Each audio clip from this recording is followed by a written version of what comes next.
2017. Well, the first time I got a spray tan was in high school, my freshman year when I went to prom. And I loved it. I've always loved being in the sun. I'm a summer, July baby. A lot of family members of mine are, and so I've just always loved self-tanning. And then the older I got, especially with hormones, I don't really struggle with acne at all. I just deal with hyperpigmentation. Hyperpigmentation is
not much time left before I really want to nest and settle and feel cozy, so I just kind of feel like I'm in limbo right now, and it's kind of hard.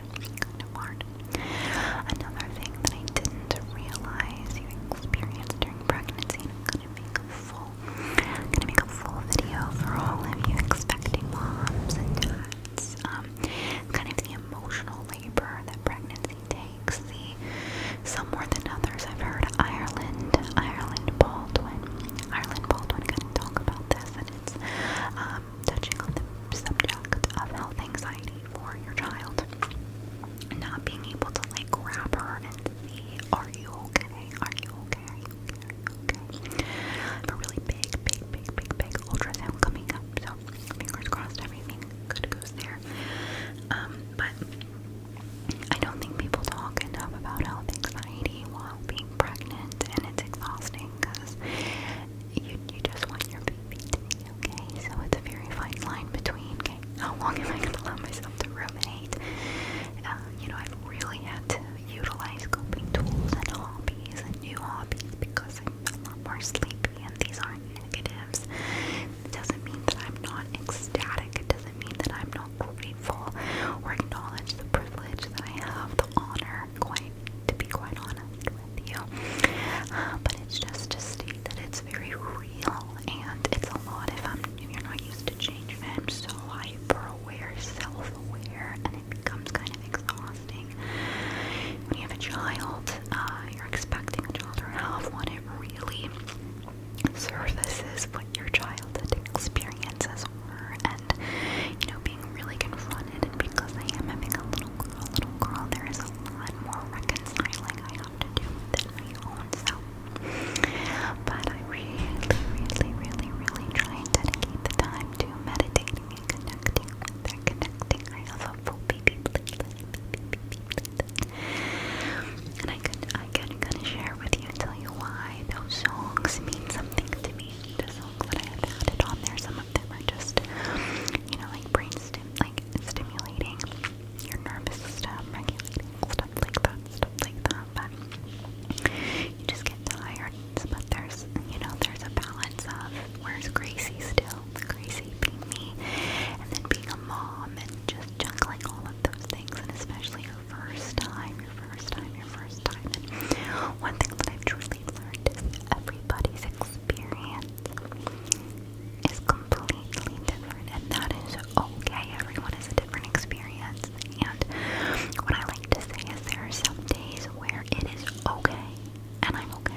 deal with being highly critical and feel stuck because I feel as though if I kick myself while I'm down, metaphorically, then that means that I can do better. I'll push myself. Like, I just get exhausted of being so up here, right?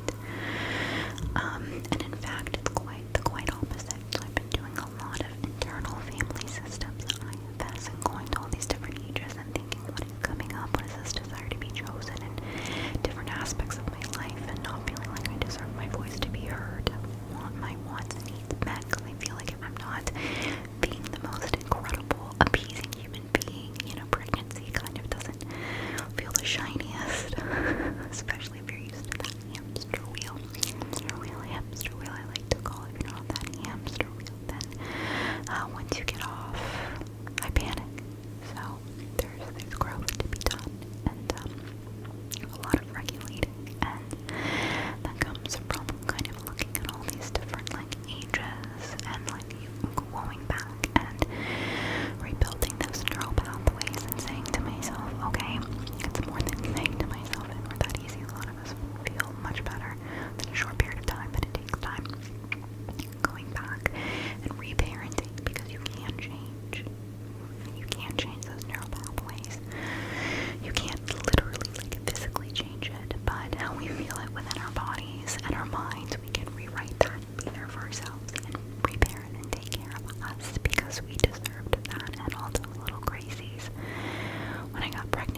I would like to go to a Warriors game again. It's just so expensive.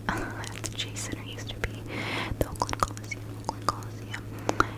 the Oracle, right? It was called the Oracle, and I loved it. It was far less expensive, still expensive. So I'm getting some feedback, some frequency. I don't know why.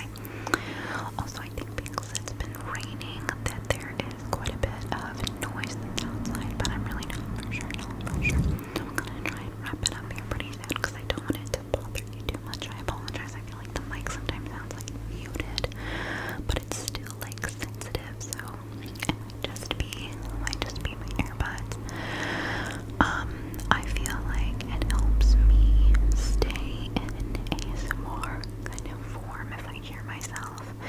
It slows me down a little bit, my pace, and especially when there are other people in the house, I'm able to have more control over what I hear instead of post-production, and I'm trying to figure that out. But yeah, I've just been loving true crime, ASMR, whisper rambles. There are a couple of new people that I found. What else?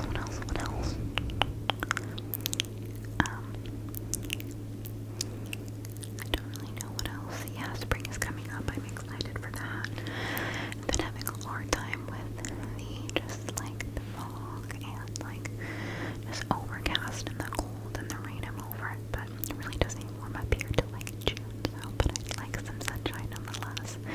So it makes me feel better. I never realized how much like seasonal transitions like affect me until like the aftermath. I'm like, oh, definitely on me. But this year was just so challenging. I just been sleepy. Granted, I've been pregnant. That's fair. I will say into the second trimester it's gotten better. But I deal with like really bad anemia in pregnancy, which happened really early on, unfortunately. And it runs in my family, and I dealt with it as a teenager, but in pregnancy, my ferritin has been a 5. 1, 2, 3, 5. Number 5. A whopping 5. So, one thing that's happened since pregnancy, I think it's because my hair is so low, so my hair is just kind of like thinning here down. It's just so dry, and I tried to put masks in it, but it won't hold a curl. Like, that's why you'll see videos of my hair straight. I don't like it straight, but it's just thinning. Like, it won't do anything here down. But I'm not gonna cut my hair until after she's a little bit older, because I'm just gonna wear it up. Like, there's no point. And then you have postpartum like hair loss and things like that, and I would just rather chop it at that point. I've had my hair heck of short before. You guys have seen it.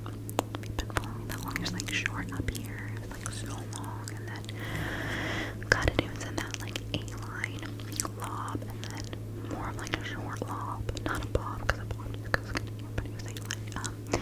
So that's why it's like still growing out. But yeah, I kind of think that's it. I hope that this was a nice little catch up, and none of it like felt too heavy, but felt like connecting and nurturing. I'm trying to think of what I'm gonna do the rest of the day. I have to film a Patreon video after this, and then do some more editing, like 7 or 8 videos. Like, sorry, ingestion that also happens in pregnancy. I have to take so many Tums. Especially speaking of, I would like to have some videos pre-recorded, so I'm trying to get ahead, but it just feels like I get ahead and then I wait to film till like I'm kind of like little stuck, and then kind of like put them back up. We'll see. I'm gonna have some lunch, and I might go get, it's Friday, so it's been like 3 weeks since I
South, from Texas specifically. My grandmother every day put on her face, and in the evening had on her night tail or gown tail, which was her pajamas. And she always had a manicure, which was either red or this god awful orange, like a glazed orange, and her turquoise jewelry, and everything like that, and perfume, and my mom's side, because I lived in the middle of nowhere, Texas, which where I grew up in the Texas Panhandle, there are fires burning, so that makes me feel so sad because that's where I'm from, and it hurts, to see our community suffer. But that's been all over the news as of recent, if you haven't seen it here in the United States, but, I remember in California when the fires were so horrible, there was thick orange, like smoke, standstill smoke in my house. Crazy. I'll never forget that. But, so yeah, it's just a way that I've always, because we grew up in the middle of nowhere. Anytime we went somewhere, you would get ready. Like, if it was in the grocery store that was like an hour away, 2 hours away to go shopping, you're gonna get ready. So, I love to have my nails done. I like having my hair done. I don't really care about my makeup, but I like to have my hair done. I just like to be sleek and clean. Like, that's my aesthetic, always has been, into adulthood. So, in that period, I love my jewelry. I love my jewelry.